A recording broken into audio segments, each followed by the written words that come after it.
A hotspot question allows you to include a visual representation for the information you are requesting from a customer. As an example, you'd like to ask your customer what type of pull handle they want in their shower door project. You could use a simple standard text-based form question with 4 options: C handle, square handle, ladder pull handle, or undecided. It's possible that many of your customers may not know the difference between these handle options, and it would be helpful to provide a visual aid when making the selection. This is where hotspot questions come in. In this example, you could use a picture of each handle option along with a form question type that has a radio button to select their answer. Here's how to make a hotspot question. Navigate to the Journey Template Edit mode and scroll all the way to the right. Click on the plus icon and select the question type Hotspot, then click Add. Here you can add the title to your questions. In this example, we'll see how to create the handle type question described earlier. So we'll type, "What type of handle pull would you like?" in the title field. Every hotspot question must have a background image.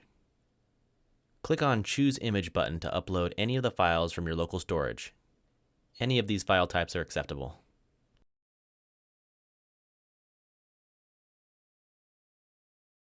If you want to change that image, you can go to Choose Image and select another image.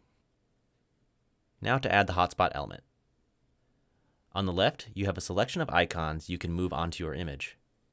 You can resize and change the color of these icons as you like. If you change your mind on an element, you can click the trash can to erase the icon.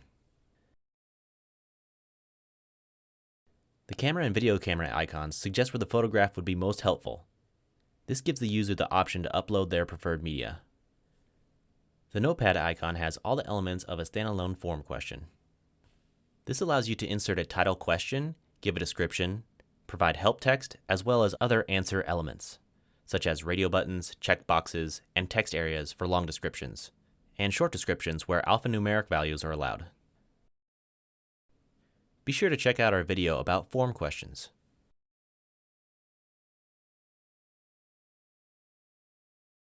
Here's how the form question looks when it's complete. Finally, the measuring tool is a visualization that shows the customer where to take the measurements. You can adjust these indicators however you like.